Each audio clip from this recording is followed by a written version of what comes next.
The Las Vegas Raiders have a ton of top 30 visits that absolutely nobody is talking about right now. There are some key defensive players and offensive players in the later rounds that they can snatch up, and these players could be a complete steal. We're going to break down 5 of our favorite players that have visited recently and also talk about some quarterback news that's been happening just today and just yesterday. My name is WiFiWillie. If you like what you're doing here, if you want to support us, the best way to do it for free is to subscribe to this channel for more Raiders content. So according to Walter Football, there are just so many names here to go through of different players that the Raiders have had visits with. Jalen Carter, that just happened the other day. We made a video about that. Zay Flowers, Jake Haener, Hendon Hooker. There's all these guys who visited. Will Levis, Tanner McKee. Oh my goodness. Joey Porter Jr., the cornerback out of Penn State. And of course, Anthony Richardson. So there's so many guys. Keely Ringo, the cornerback from Georgia, the speedy guy. There's all these people, but we're not going to talk about these people. We're going to talk about some more under the radar people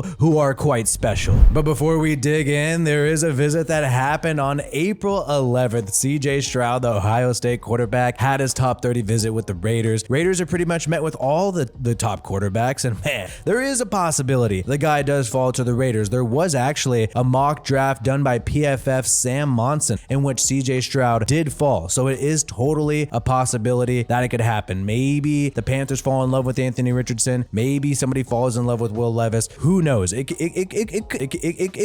could happen. So the Raiders are doing their due diligence, and there is the possibility that even if he falls to pick number 3 and the Raiders want to go ahead and pull the trigger, trade with the Arizona Cardinals, snatch up CJ Stroud, Raiders are preparing for that possibility. And the thing about Anthony Richardson, should the Raiders just groom him for a couple years? Does he have the smarts to really hang and learn Genius Josh's intricate scheme? Who knows, right? But he scored pretty high on the cognitive test, knocked an S2, scored pretty much as high as Bryce Young there. So a little optimism surrounding Anthony Richardson. This could quite possibly boost his draft stock. But I'm sick and tired of talking about quarterback. Let's talk about some of these top 30 visits that are happening with the Raiders. Cornerback Deonte Banks of Maryland, the Raiders hosted him on April 12th on Wednesday, and this guy is a complete speedster, physical freak, 22 years old, 6 foot, 197 pounds, 4.3 40-yard dash, versatile cornerback. Now, I know the Raiders have a lot of cornerbacks that they signed. You know, they signed people like Duke Shelley, David Long Jr. You still have Nate Hobbs there. But when you look at Nate Hobbs, he did not play in the slot, especially towards the end of last year. They really had Tyler Hall playing the majority of the time in the slot or safety. Maybe they can go for Deonte Banks, projected to go in the first round, maybe the late first round. That's what a lot of people think. He does need to improve his technique. Perhaps if there's a situation where the Raiders don't have a player they like at number 7. If the Raiders are sitting there at number 7, there's no Jalen Carter, there's no top quarterback, why not trade back, grab somebody like Deonte Banks, have him be that versatile corner for you, see if he can improve being a press cornerback. But the dude has the speed, 4.3 40-yard dash, that's what's really impressive, and still has the height, still has that 6-foot height, and that's got to be useful in today's NFL. Banks had a great coverage grade and only gave up a 43% completion percentage. That is quite impressive given the fact that he played a whole entire season, 12 full games played, only a 71.4 passer rating given up, but didn't play too much in the slot, despite the fact that PFF claims that he's a versatile corner, only played in the outside corner spot. And the Raiders need help at linebacker. They signed Robert Spillane, but this guy has struggled in coverage unless he's playing the Baltimore Ravens, and not too hard to cover against the Baltimore Ravens, I'll just say that. But the Raiders have Divine Diablo on the roster along with Luke Masterson, and they seem to like Masterson, but they're definitely going to be looking for another linebacker. Diane Henley of Washington State is visiting the Raiders as of April 11th, and this guy could be something very special for the Raiders. The one thing that I find interesting about this guy is the fact that he used to be a receiver. He used to be a receiver and now switched to linebacker. If you can get a physical freak like that at linebacker, you're going to be able to cover the Travis Kelce's. You're going to be able to cover some of these dynamic tight ends in the NFL. Straight out of LA, has all the tools to be a good player, projected to go in the second round according to PFF.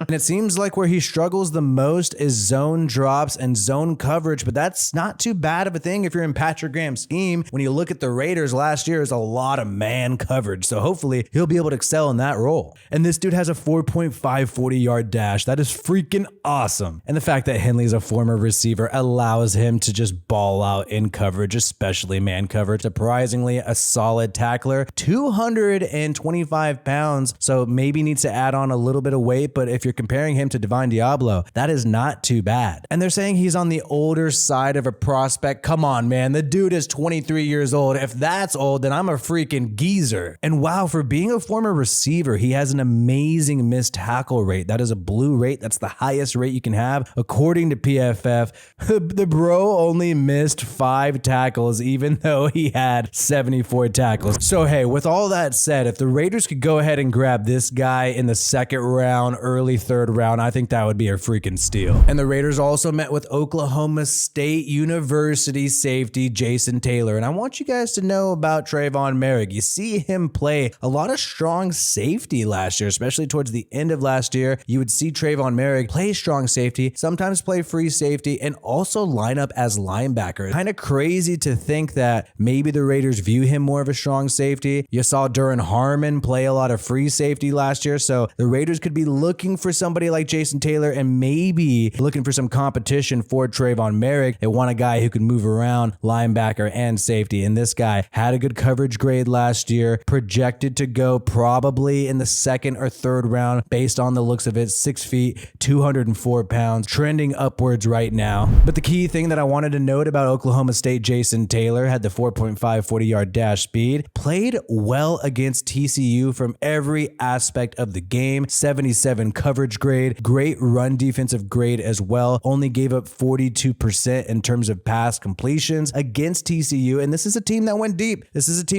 So when you ball out against good talent, people are going to notice. And staying on the theme with safety, the fourth prospect that we're very intrigued by is All-American Alabama safety Brian Branch. Had a private workout with the Bills, but also had a visit with the Raiders as well. Perhaps the Raiders will pick up this Alabama safety, create some competition there for new safety Marcus Epps and Trayvon Merrick, the 2021 second round pick. Amazing run defensive grade for Brian Branch, 90.7, 86.4 coverage grade, just absolutely insane. 4.5 40-yard dash time, so maybe that's why people are reluctant with this guy, but he really did ball out. Only 3 missed tackles, even though he had 74 tackles, and this guy's playing in Alabama. He's playing against all the top talent. Did have a rough game, it seems, against Tennessee, according to PFF, but I think could still be a productive player. Played a lot in the slot, and we know that Patrick Graham likes to put a lot of his safeties in the slot. If you watch them there with the New York Giants, he did that, and he did that a lot last year. Like low-key,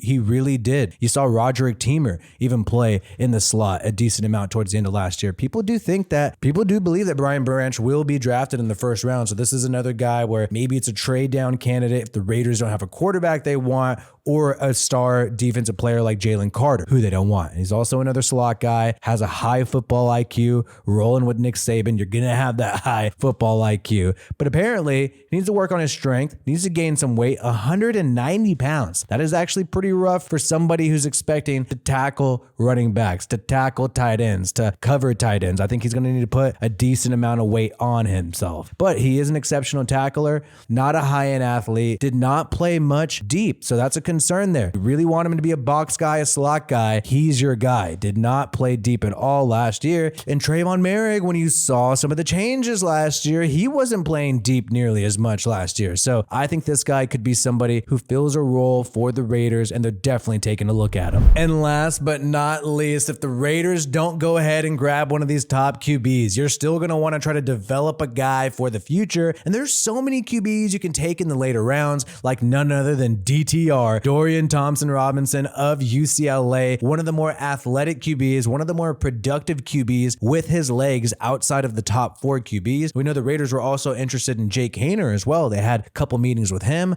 along with Tanner McKee and Aiden O'Connell. But DTR could be a real target for the Raiders. They had a visit with him. He attended their local prospect day along with the Chargers. And this guy, I mean, I don't think he's insanely impressive. I just think he's insanely athletic. 4.5 40-yard dash time, 6'2", 203 pounds. Still sort of has the size issue as somebody like a Jake Haener. Really good grades in terms of throwing, a lot of average grades, doesn't do too well under pressure. Had a decent game against Cal and Pittsburgh just last year, 27 touchdowns, 10 interceptions, good passer rating, 3,100 yards, and even had a decent year in 2021, but played 2 less games. Great adjusted completion percentage, and honestly, he's trending upwards. I mean, I thought this guy was not even in the category of someone to talk about. I didn't think he showed that much, honestly, on tape. But, you know, a lot of people are high on him. Who knows if this is an inflated type of look here in terms of what people expect for him at quarterback, 23 years old. People complaining about Hendon Hooker being 25 years old. Well, this guy is 23, and in November he's 24. So he's essentially 1 year younger than Hendon Hooker. So I don't know why people are getting up in arms about that. But I could see Dorian Thompson-Robinson going in the 3rd round,